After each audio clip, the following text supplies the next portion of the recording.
Hello, Courtney here, and today I'm going to talk to you about something that I have used for many, many years, and it is probably one of the most powerful things I have learned in my 48 years, something that has helped me greatly in my life. If you like this content, please hit thumbs up and subscribe. I would love it if you share my video with others that you think will be helped with this material. Also, if you have any questions or comments below, please share those with me. I love to hear what you're doing, and I also love to answer questions, and I try to get to those within a day or two. So I want to share with you something that I learned about 25 years ago, and I'm noticing on the internet it's becoming very popular, and I'm really glad because I didn't know it had a name all of these years. And what it is it's called the power of tiny habits. So about 23 years ago, maybe, when I had two babies, well, a baby and a toddler, I have six kids total now, but I had a baby and a toddler. I was reading Parenting Magazine, and it was talking about overwhelm. And it said something like, put on some music, and everyone in the house spends 10 minutes and does a 10-minute cleanup. So we started doing that. My ex-husband, my kids, and I would turn on the music, and I might tackle the kitchen. He might tackle the kids' toys, or the kids would tackle their toys. I would just give them a big bucket and say, put your toys in the bucket. And so that we found that, like, everybody pitching in for 10 minutes was totally doable. It wasn't overwhelming, and it made a really big difference in our life. And I have used this in my life in so many other things that have just become the norm for me. I don't even think about them anymore, but I still religiously do this, especially when I'm tired. Now, you may notice on the videos sometimes that I kind of have to take a deep breath or something like that. I've recently found out that I have a heart condition, which my heart is not getting enough oxygen, or my lungs aren't getting enough oxygen. And so it was probably born with it. So I get tired really easy, and I get out of breath really easy. And so what I will do is I will set the clock for like 10 minutes, and I will clean for 10 minutes. And years ago, I started this thing, like, if I didn't feel good, I had a autoimmune illness when I was in my late 20s. I caught an illness working at a child care center, and it lasted for 16 months, and I could barely function. And I would set the timer for like 10 minutes and just have these basic things I did. And I started with this. Every day, pick up any trash laying around your house and put it in the trash can. Pick up any dishes and rinse them out and put them in the sink. Pick up any dirty laundry and put them in the laundry basket, and any shoes. And if you could just do that, that would make a big difference. Now, this was when I had three little babies at home, or three little kids. Eventually, once I felt better, it became every day do all of those things: make the bed, wash and put away the dishes, do a load of laundry, pick up any shoes laying around. And of course, that was added on to what I did. Well, you can imagine this makes a big difference. And you get to where you can set the timer for 10 minutes and work on these. And in 20 minutes, you can have all of that done, 20 to 30 minutes.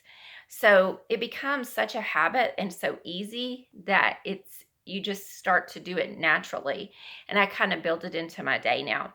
I've done this work with exercise too, where I look at my calendar for the week, and I plan out, like, on these days, I'm going to walk and do yoga and meditate. Now, it doesn't mean that I won't do those things on other days, but I have them planned around my life. So I have these tiny habits sprinkled into my life.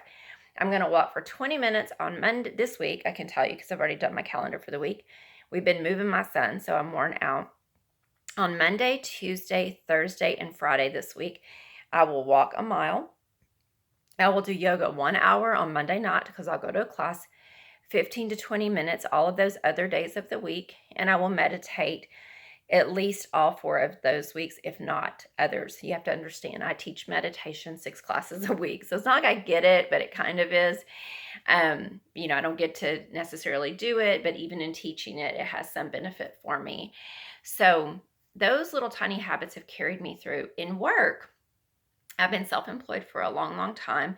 And I also run a large part of my husband's marketing for our roofing business. I balance his checkbook.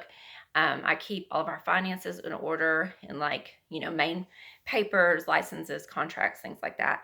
So what I will do is I will set time. I will look at my calendar and I will set blocks of time to work on these things. Like I have office hours this week, Monday, Tuesday, and Thursday. And what I do is I can set the clock for a few minutes to work on things, like 10 minutes, depending on how I'm feeling and what all I have to do. Or it might be 30 minutes. I'm up to 90 now. So I will set my clock in 90-minute blocks of time and focus on my office work. I put my phone on a timer and I try not to answer it unless it's an emergency, I just don't answer it. And I have been so successful in getting things done because I want you to think of it like this. If you develop a habit, and let's say that you're not really exercising, and you say, I'm going to exercise for 20 minutes on these days, and I'm going to do yoga for 20 minutes on these days. And let's say that all adds up to 30 minutes a day, 5 days a week. Well, you've done 150 minutes of exercise in a week, or you've done about 600 minutes in a month, 10 hours of exercise. That's pretty freaking amazing from nothing. And it doesn't have to be huge. Let's say that you own your own business and you set aside 2 90-minute blocks to work on your business every 5 days a week. Well, that's 3 hours of focused work on your business. Now you may say, well, that's not really much. I want you to think about this. If you're not working from home and you're working in an office, how much time do you spend doing things that are really not business related? Walking around, it just depends on your job. Looking at your phone, if you work from home, it can be easy to get distracted. I don't have TV or anything like that, but searching social media, it's really easy to get distracted. And we probably spend a large amount of our time doing things that aren't really relevant to our jobs. So now I want to tell you that right now, in less than an hour, I have people coming over. My bed is not made. The dishes are not done.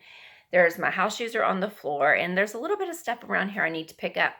I'm not worried about it because I've made it such a habit that I know as soon as I get off of here, it will take me about 20 minutes to get all of that done, and I will feel completely ready because it's a habit. With exercise, if you don't exercise at all, start out by just planning to maybe walk to your mailbox 2 minutes a day. Say, I'm going to walk 2 minutes a day. Of course, unless it's if it's freezing rain or whatever, come up with something you can do in the house, like some, jumping jacks or something simple that you could do in the house. Lift some little 5-pound dumbbells, anything at all. But commit to like 2 minutes a day. Well, what happens is eventually that becomes so ingrained in you that you're like, oh, I think I could do 4 minutes or 5 minutes. And then you develop these habits, which over a lifetime lead to these great habits that end up in your life. If you spend all of your days just sitting around watching TV, going to a job you hate, coming home, being exhausted and sitting on the couch, over time, you've done nothing. But if you spend 10 minutes a day, whether it's writing or reading a book that's positive or helpful, in a month, you've spent, 30, what would that be? 300 minutes learning something new, reading or writing. So I teach this a lot in yoga therapy.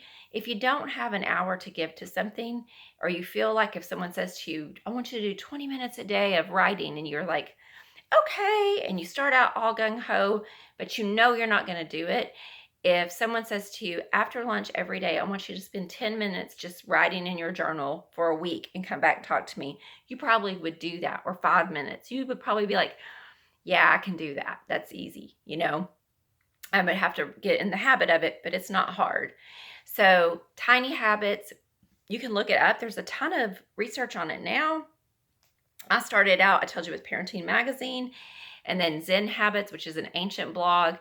And that was his thing. Just start out with a couple of minutes and let that grow. It can change everything. It can change the way you eat, your work, your family life. But I would highly suggest it. And I hope that you have enjoyed this video. If there's anything I can do to help you, please ask below if you have any questions. Thank you so much. Have a great day.